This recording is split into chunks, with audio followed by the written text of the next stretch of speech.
A year and a half ago, after Television Disrupted, it sold 50,000 copies, and I expected it to sell 5. 1 to my mother and 4 to my mother. I started a consumer book, and I was very excited about the title. You'll forgive my use of language. It was called 49 and Fucked, The Ultimate Guide to Midlife Reinvention. Walmart didn't care for the title. I liked it, though. And here's how the book started. And I think this will set us up even for the next phase of where I want to take this talk. On the last day of his corporate life, Murray was really excited. He'd been on Google all night.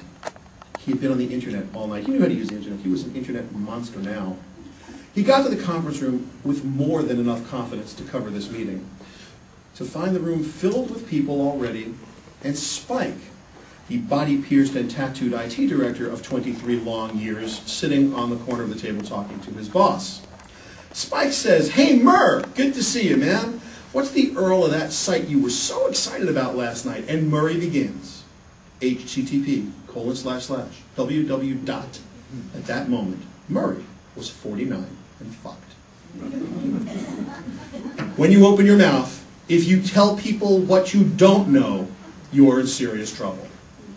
You cannot do that in this culture. You cannot say, "I'm waiting for the new one to come out." You cannot start a URL by saying http:// in 2009. You can't do it. You can't say, "It's all caps, my email address is all caps." You can't do it. You can't say, "It's all lowercase, http, it's lowercase." You can't do it. Because you immediately tell people what you aren't, who you aren't, and what you don't know, the second you open your mouth. This is a huge problem. Now, if you start spamming people with undisclosed recipients out of your Outlook, then you start telling people what you don't know. Pretty soon, whether you're a digital tourist or a digital native or analog alien, it ain't going to matter, because you're going to be out of a job. Replaced by somebody half your age, who's making half your money, who can do 2 times as much stuff as you can do in the culture.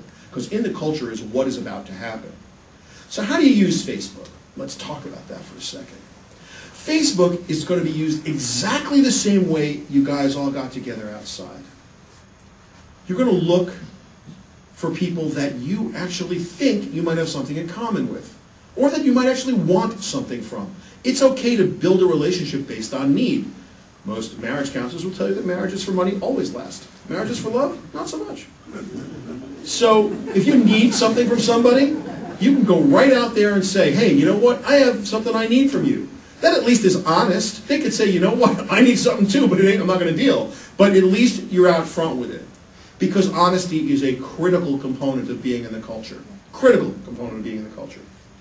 And now you use Facebook or LinkedIn exactly the same way you would interface as a human being. Now, everybody here is dressed up really nice. I see you guys all went out and got your interview suits on. That's great. So what should your website look like? What should your email address look like? What are the elements of digital work life? Well, everybody laughed when I said your email address was going to be cutepuppy43@AOL.com. How many people in here still have an AOL address? Okay, it's over. Tonight, go home and get a Gmail address. And the Gmail address cannot be, Snowgoose82. Oh, let me guess, you're 82 years old. Oh, no, wait, you were born in 82. No, you were married in 82. I mean, don't do that, guys. Just don't. Get a Gmail account that is your first name and your last name or your business name at Gmail. It is absolutely not my favorite thing to do. I would way, way, way more suggest that you all decide to pony up $3.99 a month and you go to a company called 1and1, the number 1, and1.com, and you go and register yourself a domain. And it comes with 2,500 email addresses that you can have. And you're going to make a couple of email addresses for me. You're going to make cc@yourdomain.com. That's for carbon copying yourself through your BlackBerry or PDA, so you don't have to get all stamped yourself. You're going to have your first name and last name at your domain. You're going to have you with a dot. All the ways people would want to find you. And it's going to cost you $4 a month, and you're going to look like a pro. So instead of being Gmail, you're really yourowndomain.com. And not .tv, and not .info, and not .biz, and not .org, and not .net, .com. Grown-ups have a .com address. Now you're going to find when you go to 1and1 searching for a .com address for yourself that they are really hard to find now. Because like Joe Smith is taken.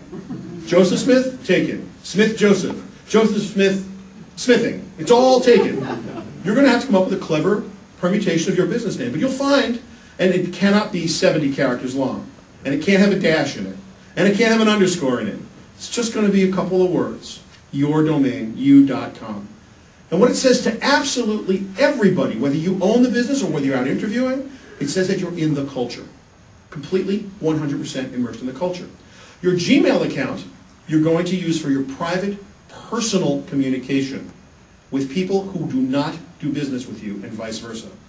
This is for your clandestine relationships. This is for the stuff you don't want your spouse to know about or your significant other. If I want to get you divorced, it's really simple. If I want to get you to break up with your significant other, it's really simple. All I need to do is take your Google searches for the last 30 days and show them to her or him and vice versa. Relationship over. There's no relationship in America that could survive looking at each other's private Google history stack for 30 days. Couldn't happen. So, importantly, if you're in the culture and you're at home, erasing your history, not a bad thing to do, especially if your wife is more technical savvy than you or vice versa. You want to be in the culture with your own domain. You want to have a personal private email account that you can send stupid stuff to. So when you sign up for something or you want to sign up for a news, you don't want it clogging up your real account. You want to go into a garbage account that you can get rid of really easily. It doesn't matter what your Gmail account is. How many people in this room have a Skype account? Okay, is it a cryptic name or is it your name? Because it should be the most... I have two Skype accounts. I have one Skype account, Shelly Palmer NY. That's clever. It's not that hard to find me. I have another one that's S228284. Huh? I have a Hotmail account by that name. I have a Gmail account by that name. I have a bunch of accounts by that name, S22284. It's cryptic because I don't want anyone to know who I am. I want to be able to do things and not get spammed to death. I don't want an investment counselor calling me. I don't want more charities calling me up. If I make a donation from that account, using that PayPal account, I am anonymous. That's what anonymous donations are about. Not having every insurance guy that gets that list call you for the rest of your life, or every fundraiser who gets that list call you for the rest of your life. There's a reason to have a couple of different accounts. So, you're going to get your own domain name. You're going to get your own email that goes with that. That is in the culture for your business. You're going to use that for your business. You're going to use that as your Facebook for professional purposes. If you feel like you must have a Facebook account to do familial, true, personal friendship kind of Facebooky stuff on, where you really want to put pictures of yourself getting completely drunk at Pericos in Cancun over the holidays, if it's important for them to see you get the pot on your head having the shooters, and you think you need to have that picture on the internet, you really don't want your next potential employer or client to have access to it. It's just that simple. It doesn't mean that you don't want your friends to have access to it. You just need to set up your, now you can either set up your profile inside of Facebook so that you only allow your pictures to be seen by people who you allow. You can set your permissions that way, but set them. Or you can just have two Facebook accounts. If I told you the number of people that use their middle name and last name for their private Facebooks and their first name and their last name for the business Facebooks, it would surprise you. And that's a trick you can use. Almost, I don't know why, it just seems to be something people started to do. So if you know somebody's middle name and you put in their middle name and last name, you have a really good shot at finding their private Facebook account, which is kind of fun. LinkedIn, pure professional. What its value is finding people who are in your business, and you would use it exactly the same way you used tonight.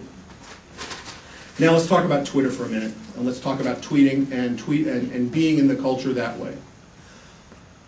When you go to network, a lot of times what you'll do is you'll tell people your elevator pitch. I think a lot of us have worked very hard on the 15 seconds or less that we have someone's semi-divided attention, but more undivided than we're ever going to have again.